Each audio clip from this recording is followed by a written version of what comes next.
So this is Shelley Jaffe hosting People Are Talking today. In the studio with me for the second part of our show, we have David Dempster, who is a writer of short stories. And today he's going to read us two of his short stories. So, David, what are you going to read for us first? Well, thank you, Shelley. My first story is called A Tight Spot. And it's 5 minutes long. So if you're rushing around, you might just sit down for 5 minutes. I'm going to go over a couple of unusual words to start with. One of them is a tight spot. Now, a tight spot means a difficult situation you get into. You know, you're in a tight spot in your life. Mm-hmm. The other one is to heft something. It means to feel the weight of something in your hand, like to heft a stone or something. Okay. All right. So here is a tight spot. Nicholas Monroe was in a tight spot. This mission was going badly wrong. First was his failure to decode the message. He knew it would be a challenge, but when he finally found the inscriptions, he could not make head nor tail of the strange scribblings. The decoding machine they'd given him at head office was no use at all. Nicholas had to abandon that part of his mission and move on to his next objective. He located the prison without difficulty and slipped past the guards, just like he'd been taught.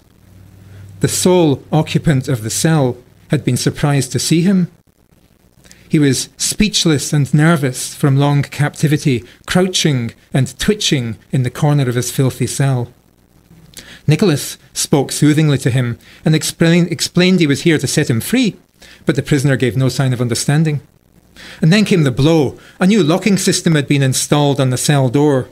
Nicholas had thrown up his hands in despair, so near his objective, yet so far. He was sitting there brooding on his misfortunes when he heard the two guards approaching.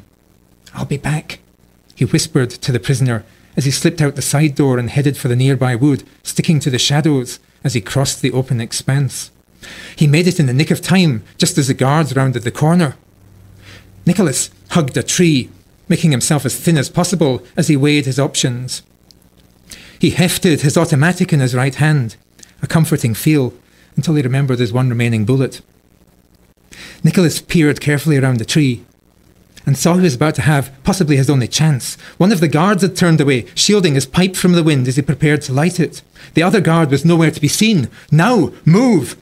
As Nicholas stepped out from behind a tree, an arm grabbed him from behind. Nicholas shrieked. In one fluid motion, his mother swept him up to her bosom.